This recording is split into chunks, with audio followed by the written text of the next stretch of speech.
SAMU, bonjour. Vous avez du mal à respirer là? Je vais vous passer le médecin du SAMU au téléphone, ne quittez pas. Le SAMU, bonjour. Tous sont pris très au sérieux, qu'ils relèvent du médical ou pas vraiment.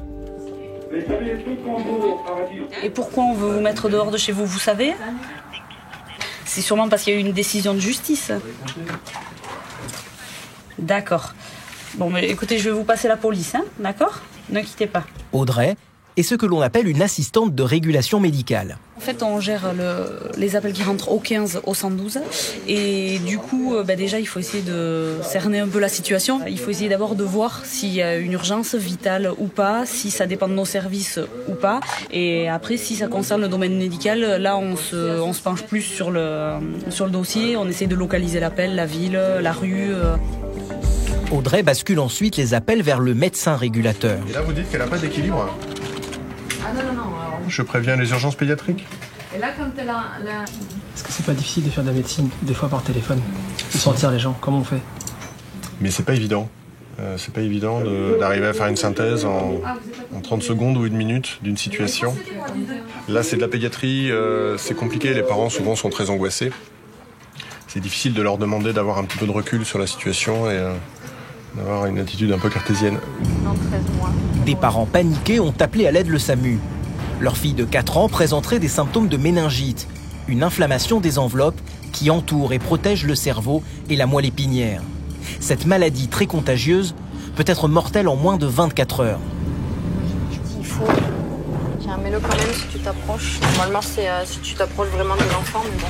Qu'est-ce qui se passe en fait? C'est quoi? On va voir qui là? Une enfant de 4 ans qui a de la fièvre à 40 et des boutons, peut-être ce qu'on appelle un purpura qui pourrait être le signe d'une méningite. Donc on préfère mettre un masque dans le doute que ça soit contagieux. D'accord. Julie, le médecin du SAMU, arrive dans l'appartement. L'enfant a 40 de fièvre. Il y avait des boutons aussi, c'est ça?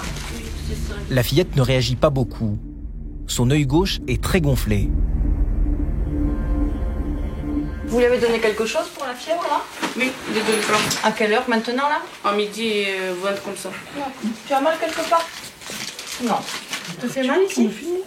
Non. Oui? Moi j'ai pris, c'était 38 et 7. D'accord, on va contrôler le principe. Au niveau du cou là, est-ce que je te fais mal? Non, je pensais que c'était une allergie au pollen, aux choses comme ça. Là, souvent les allergies, ça donne pas souvent de la fièvre aussi élevée. À cause de symptômes similaires à ceux de la grippe, la méningite est particulièrement difficile à diagnostiquer.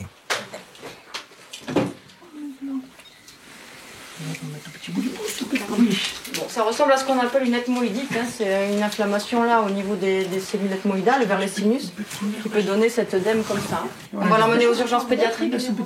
Vous allez venir avec nous si vous voulez. Vous pouvez prendre quelques affaires. Ou votre mari, vous, peu importe. Ouais. Préparez quelque chose avec un santé. On avait peur d'une méningite avec ce qu'on appelle un purpura.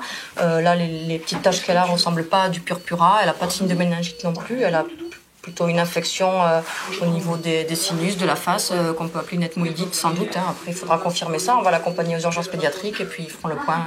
Et les interventions sur les enfants, c'est différent par rapport à ça? Les adultes ou toujours plus... C'est toujours différent. Déjà, il y a une autre personne, il y a les parents qui interviennent, donc ça fait une autre personne qui intervient. Et puis, c'est plus difficile aussi pour l'interrogatoire, parce que là, elle a 4 ans, donc elle a un peu peur, elle nous voit arriver. En plus, elle a 40 de fièvre, elle est un peu fatiguée. Voilà, et puis on est moins habitué aussi, donc c'est pas notre quotidien, mais on est formé pour, on fait du mieux qu'on peut. Les analyses confirmeront le diagnostic de Julie. En moyenne, les urgences de Bayonne effectuent une dizaine de sorties par jour sur tout le département.